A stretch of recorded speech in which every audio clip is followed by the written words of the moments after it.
Hello, everybody. Welcome to PixelPlay Sidequests, your bonus content here on the YouTube channel. My name is Adam, aka CS Radical, joined as always by Kaylan, aka Catastrophe, and Jen and Chris, aka Cloud on a Segway, because he's on vacation. So I figured this would be the best thing, because he's missing out on Final Fantasy 7 Rebirth. You know who's not, though? Me, because I finished Yakuza Like a Dragon Infinite Wealth in time. Kaylan, you don't count because you won't ever play this game. I have no interest. Nope. You will never play neither this of us game. are missing out. No matter what I do, you will never get a part of this game. It just isn't your thing. Like I was saying when you were building this, I'm like, man, Final Fantasy can't pick a lane. Do they want to be serious, like, dark story? No, we're going to ride around with a 10-foot sword on a Segway. Like, why not? And then I'm here to talk about Like a Dragon Infinite Wealth, and it's even further beyond that. So, I mean, I've obviously mentioned it the last few weeks. I've been playing this game. I finally finished it last week. Took me about 80-ish hours to get through. Granted, I did as much as I could. I grinded quite a bit. I did play all the mini games for the most part. Like, there were some that I went, I don't need to do this because the weapon that is like the big end-all like prize for it, I already by then had something better. So I'm like, I'm not going to play this game 10 to 15 times to get what that is, because it's just, there's no point. I could have easily put another 20 hours in if I wanted to go everything, but I can only go so far as a completionist before I go, I need to beat you at some point. But if you're the kind of person that's looking for a lot of these things to do, this game is amazing for that. And it continues to do all of these things. So obviously, if you've been playing the Yakuza series before, you know what you're walking into. For those who don't, Yakuza started out as a beat 'em up, and it's now moving into a JRPG, turn-based JRPG sort of idea. This is the second game in that series that does it, and what they've done to improve upon it is they basically made the movement a little bit better, because the way that it was originally is, you had these, you had the enemies on the map, and you could move around, but it didn't really change anything. Your placement was still kind of fixed, like you weren't going to get too far with it, and it wasn't really clear on what you were doing. You just figured you were going to hit something and hit it hard, whereas in this new game there's more of a point to hitting people in certain directions. There's a knockback system where you knock them directly back into people, it does more damage. You knock them right back into your own teammates, they'll do a follow-up hit, things like that, to at least give you a little more point to not just hitting the button and hitting attack and then just going. Now there's a point to being a little more specific on how you do it. There are even some cases where you can kind of walk around and just nudge the enemy to go into this area that you're looking for, so you can kind of chain him into this attack you're trying to do with a couple other schmucks on the map.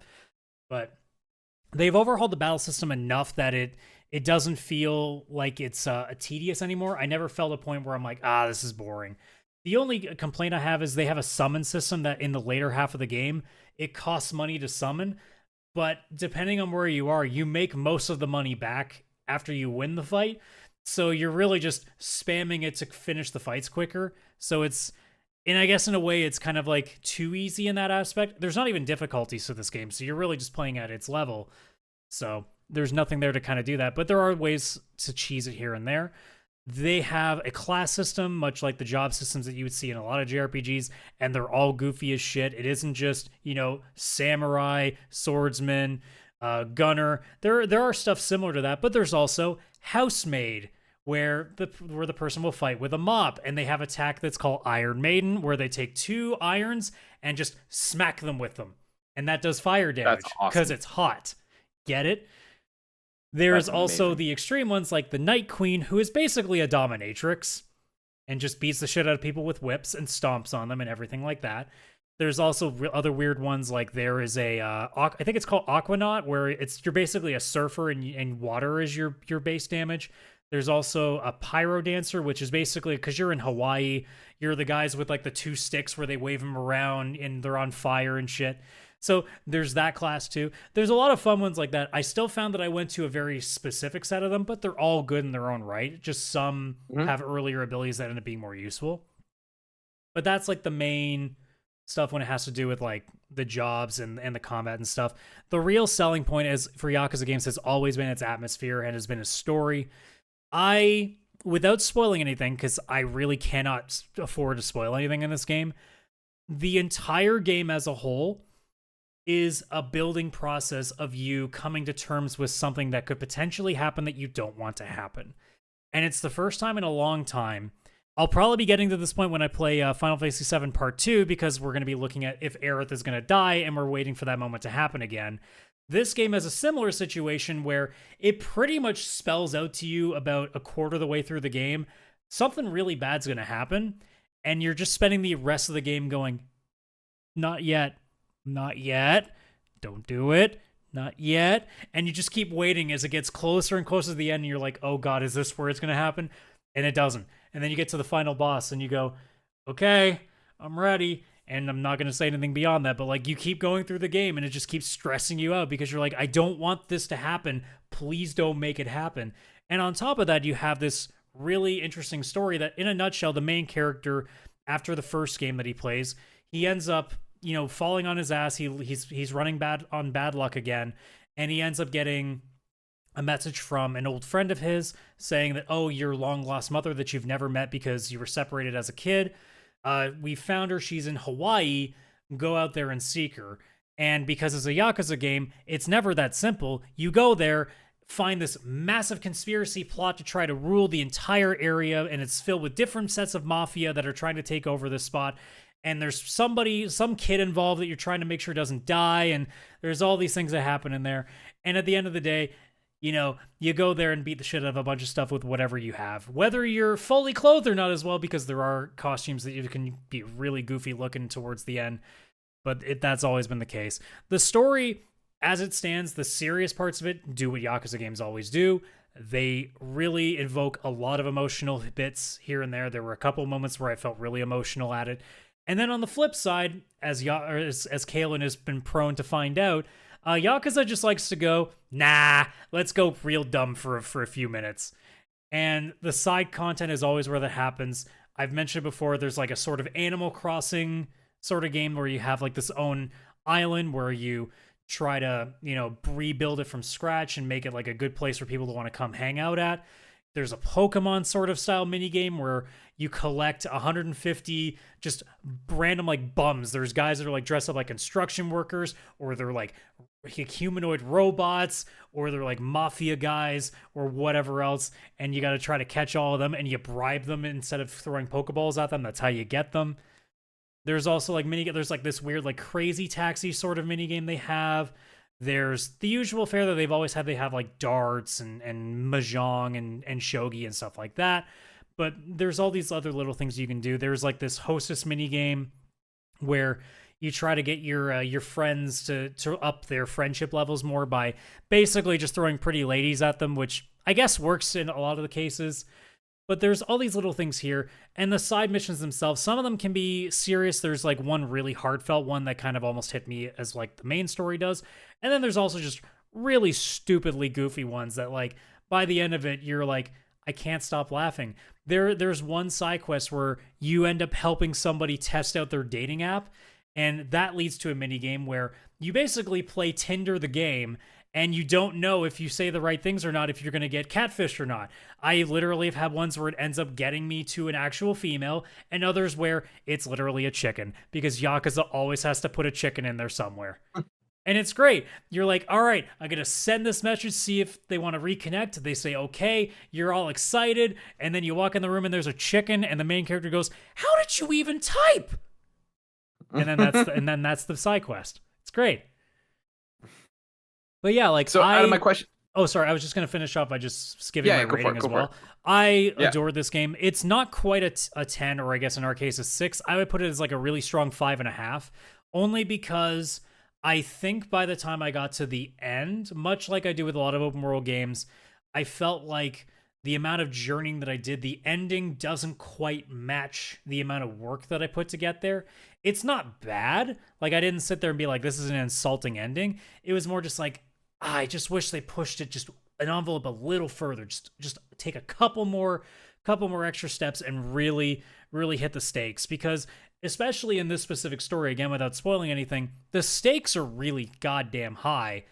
But the final boss for this doesn't feel nearly as important as, say, other Yakuza games have done. Like, I've played through every single one of them. I don't even think I put this in the top 3, maybe even top 5 in terms of like how big this final fight felt. So it's that's like the one thing that I can put some knocks on. But like, if you're just looking for something that's like a JRPG that just decides that it does not have any bad ideas, it just does everything. And if you've never played a Yakuza game before as well, like folks, you gotta at least try one of them, just to get a sense of the just pure absurdity these games have.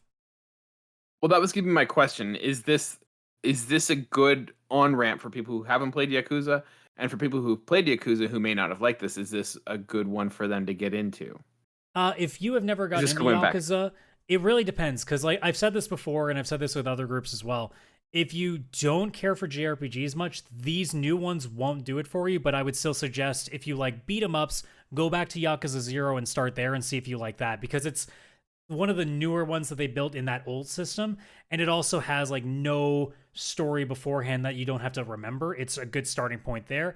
If you're into JRPGs though and you never played a Yakuza game, I want to say you can start with Like a Dragon, and you can, but there's going to be characters and storylines that you don't know anything about.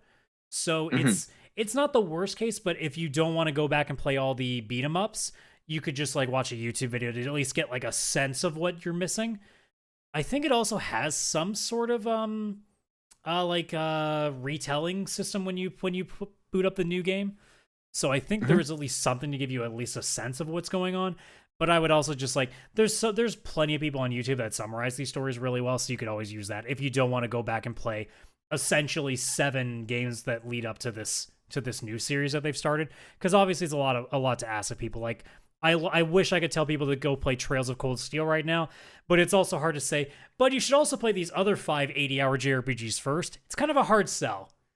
But like, Yeah. if you've never played a Yakuza game before, I would suggest as a base point start with Yakuza 0, because it is, in my opinion, the best game they've put out in that series, and it's also a great starting point where you don't have to know anything. You can go in there completely blind, and you can test out things, and you can see if that game's for you or not, because it's going to be really cheap, because I know it was a greatest hits game at 1.2, so it's going to be very easily priced for you guys.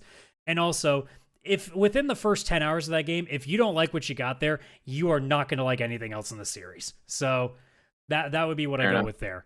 But as a JRPG, like I could still suggest doing the first Like a Dragon to start with.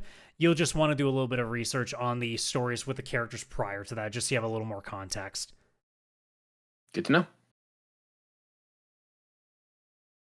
I'm trying to think if there's anything else I'm missing here. No, actually, I was about to say, if is there any like really cool things that I can point out?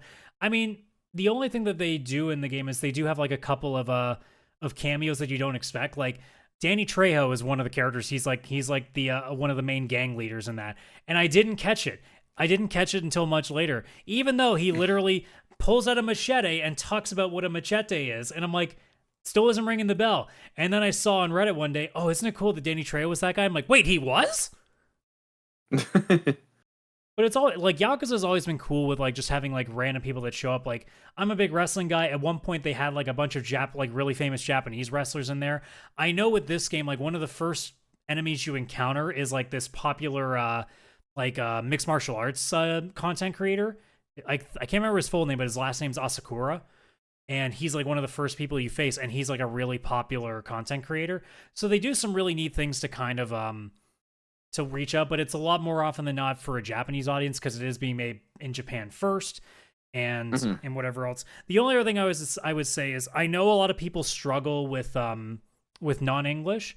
If you can, I really have to strongly suggest playing these games in Japanese with subtitles if you're okay with that, because I've played both and the emotion just does not hit nearly as well as it does in Japanese. And it's just, and I know, and I'm sure I've said this on the show before, but like what a lot of people may not know is that, for example, in any anime, like take Dragon Ball Z, for example, when voice acting happens here in America, more often than not, it's a solo person in a booth.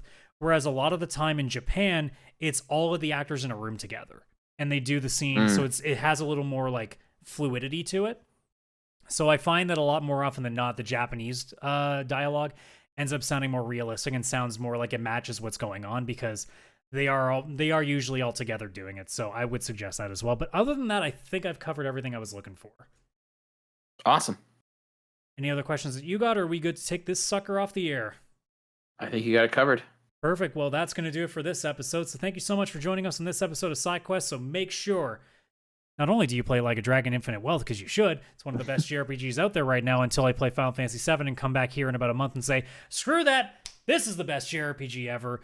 But until then, give this a shot if you haven't already. Like I said, Yakuza 0 is a good starting point as well. But otherwise, speaking of things you should do, like and subscribe this channel on YouTube for more content every Wednesday at noon for the main podcast. It's noon Eastern, and then every Friday at 5 o'clock for the side quests. That's going to do it for this episode. Thank you so much for checking us out, and we will see you on our next episode. Bye-bye for now.